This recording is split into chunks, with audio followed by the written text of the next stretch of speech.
السلام علیکم ورحمۃ اللہ وبرکاتہ۔ میرے بھائیوں، میرے عزیز نوجوانوں، آئیے آج میں آپ کو بہت ہی بہترین اور بہت ہی خوبصورت ایک دعا بتانے جا رہا ہوں انشاءاللہ۔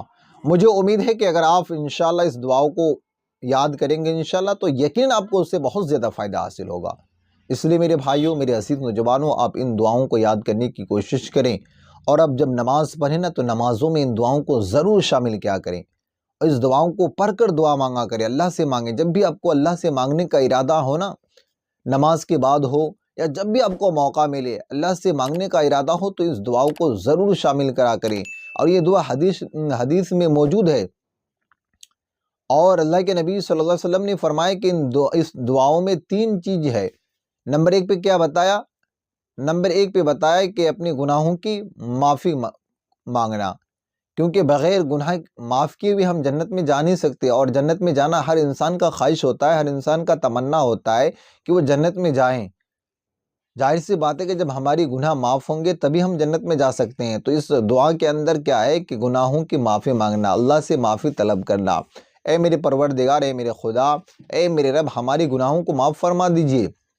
تو اس دعا کے اندر تین چیزیں بتائی گئی۔ ایک کیا بتائی گئی؟ پہلی کہ گناہوں سے معافی کرنا۔ نمبر دو پہ بتایا کہ اپنے گھر کی کشادگی کے لیے دعا کرنا، اپنے گھر کی وسعت کے لیے دعا کرنا۔ اس میں بتایا گیا کہ اگر آپ کا چھوٹا سا بھی گھر ہو نا، اس گھر میں اگر سکون ہو، اطمینان ہو، تو اس میں زندگی گزارنے کا مزہ کچھ اور ہی ہے۔ تو اس لیے گھر کی کشادگی کے لیے، گھر کی وسعت کے لیے دعا مانگنا، اللہ سے دعا مانگنا۔ اور نمبر تین پہ کیا بتایا کہ اپنے رزق کی برکت کے لیے دعا مانگنا۔ اے میرے رب، اے میرے خدا، ہمارے رزق میں برکت عطا فرما۔ تو میرے بھائیوں، اس میں تین چیزیں بتائی گئی ہے، تو ظاہر سی بات ہے کہ تین چیزیں بہت اہم اور بہت ضروری ہے، اور انشاءاللہ اگر ہم اس دعاؤں کا اہتمام کریں گے، دعائیں پڑھیں گے، انشاءاللہ یاد کریں گے، تو یقیناً ہمیں اس سے بہت زیادہ فائدہ حاصل ہوگا۔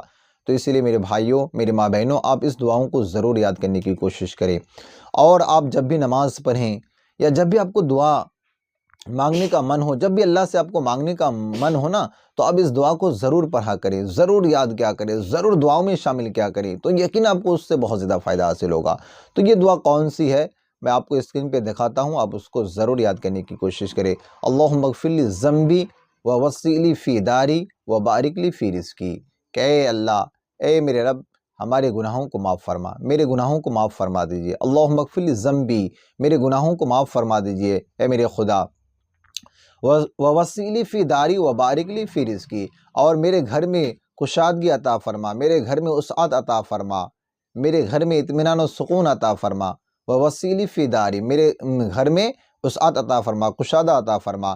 وبارک لی فی رزقی، اور میرے رزق میں برکت عطا فرما۔ اس دعا کا ترجمہ کیا ہے کہ اے میرے رب، ہمارے گناہوں کو معاف فرما، میرے گناہوں کو معاف فرما دیجئے، میرے گھر میں کشادگی عطا فرمائیے، اور میرے رزق میں ترقی عطا فرمائیے۔ یہ ہے اس دعا کا معنی، ترجمہ۔ تو میرے بھائیوں، میرے عزیز نوجوانوں، مجھے امید ہے کہ آپ انشاءاللہ اس دعاؤں کو ضرور یاد کرنے کی کوشش کریں گے، خود بھی یاد کریں، اپنے گھر والوں کو بتائیں، اپنے دوستوں کو بتائیں کہ وہ دعا یاد کریں انشاءاللہ۔ اور جب بھی اللہ سے کچھ بھی مانگنے کا من ہو تو آپ اس دعاؤں کو ضرور شامل کیا کریں، نمازوں کے بعد اس دعاؤں کو شامل کریں انشاءاللہ۔ ظاہر سی بات ہے، جب آپ نا اگر مہینے میں 10 دن 20 دن مانگیں گے یا پھر سال بھر مانگیں گے تو یقیناً اللہ رب العزت آپ کی ہر دعاؤں کو قبول فرمائیں گے۔ یقیناً اس دعا کے ذریعے سے آپ کی گناہوں کو معاف فرمائیں گے، آپ کے گھر میں اطمینان و سکون پیدا ہوگا، آپ کے گھر میں کشادگی ہوگا، آپ کے رزق میں ترقی عطا ہوگا، آپ کے رزق میں برکت ہوگا۔ تو اس لیے میرے بھائیوں، اس دعاؤں کا اہتمام کریں، اور برائے مہربانی اس کلپ کو شیئر کریں، دوستوں تک پہنچائیں۔ السلام علیکم ورحمۃ اللہ وبرکاتہ۔